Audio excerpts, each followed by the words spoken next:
Story 1, Open RedTube pornography on work laptop. Received invite to meeting with management the next day. I was so stressed. I just have to let this out somewhere. At some point I logged into my Gmail on my work laptop, and all of my Chrome bookmarks were imported. I enjoy wholesome amateur pornography created by real couples, where you can tell they actually love each other and are enjoying themselves. At some point, I bookmarked a RedTube link with a title like, Super Real and Authentic. On Monday, I was attempting to find a public records link for work with a similar name, like supervisor, but clicked on that link and suddenly saw RedTube on my work laptop. I screamed out loud. I deleted the bookmark in my browsing history. The next day, I got a Teams invite for a meeting with management for Thursday today. We had the meeting today. It was an annual performance review and I did fine. There were no issues. If the IT guys saw that, they did not rat me out. I haven't been this relieved since the moment I gave birth. Ida Steven says, it's gotta be because you totally only watch the most wholesome porn. Poop Buccaneer says, as someone who works in IT, we don't care, we're not snitches. Licorice Sunfish says, never. Link. Personal. Accounts. On. Work. Devices. Story 2, I'm a wealthy man in my 30s but I just became a prostitute I guess? Throwaway account for obvious reasons. Just to give you some background context, I'm a relatively wealthy man in my 30s.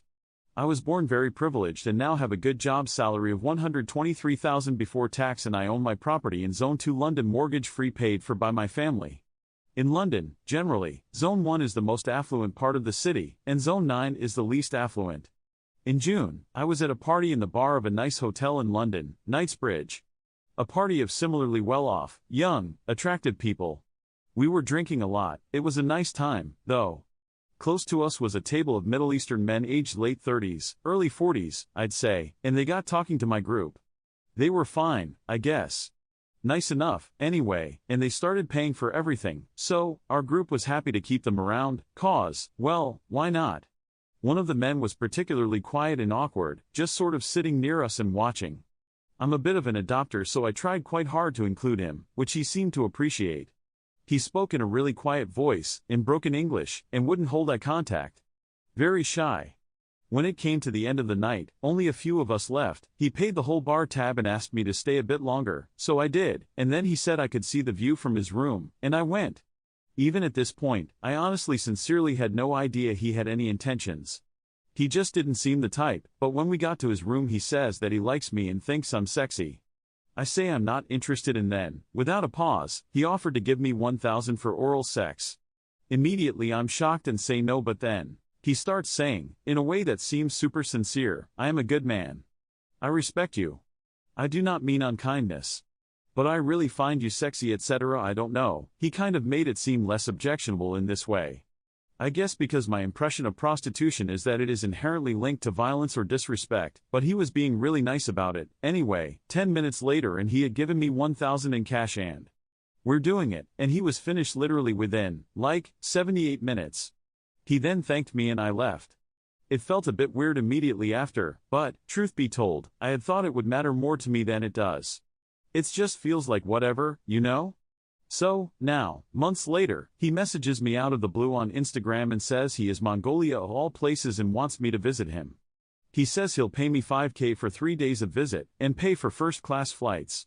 Anyway, I said yes and leave on Wednesday morning. It's just a funny turnout, I guess. I didn't really see this coming. I definitely do not need the money, but, like, I don't know, it feels like turning it down would be stupid. Anyway. True off my chest. Adif says, from the U.S. Embassy 2023 trafficking report, as reported over the past 5 years, human traffickers exploit domestic and foreign victims in Mongolia, and they exploit victims from Mongolia abroad. Traffickers may also use Mongolia as a transit point to exploit foreign individuals in sex trafficking and forced labor in Russia, and the PRC don't go. Satinger says, May. Don't do it. Not worth the risk. You don't know this person and this could turn out to be a nightmare.